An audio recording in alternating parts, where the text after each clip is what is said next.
The longer she listened, the clearer it became. It was coming from room 9.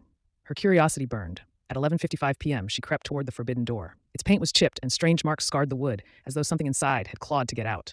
She pressed her ear against it. Scratch, scratch. Then a whisper. Her blood ran cold. The voice was soft, broken. "Help me, please." The clock struck midnight. Against every warning, she turned the handle.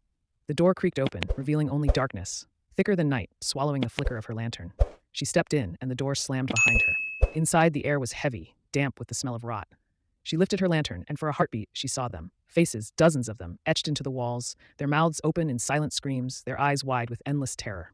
The whisper returned, louder this time, curling. On the outskirts of Blackwood Forest stood an inn that locals spoke of only in whispers. Weathered by storms and forgotten by time, the inn had only one rule: never stay in room 9 after midnight. Travelers heard the warning, but curiosity often outweighed fear.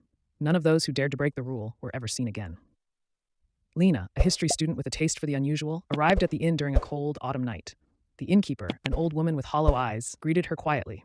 "You can stay in any room," she said, sliding a rusted key across the counter. "But not room 9. Lena, intrigued, asked why.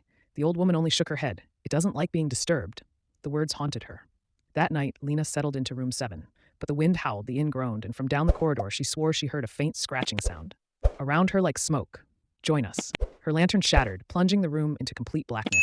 Something cold and skeletal gripped her arm, pulling her deeper. She screamed, but the sound never left the room.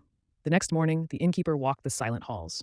The door of room 9 stood shut, its scratches fresh, as if added in the night. Inside, there was no sign of Lena, only a new face carved into the wall, eyes wide, forever trapped in silent horror. The old woman sighed, locking the door once more. She returned to her desk and wrote in her brittle ledger, "Another guest checked into room 9. Another guest won't leave." And so the inn waits, patient and hungry. Those who pass it at midnight say they hear scratching from inside room 9, followed by a whisper that chills the soul. "Help me." But no one dares to open the door anymore.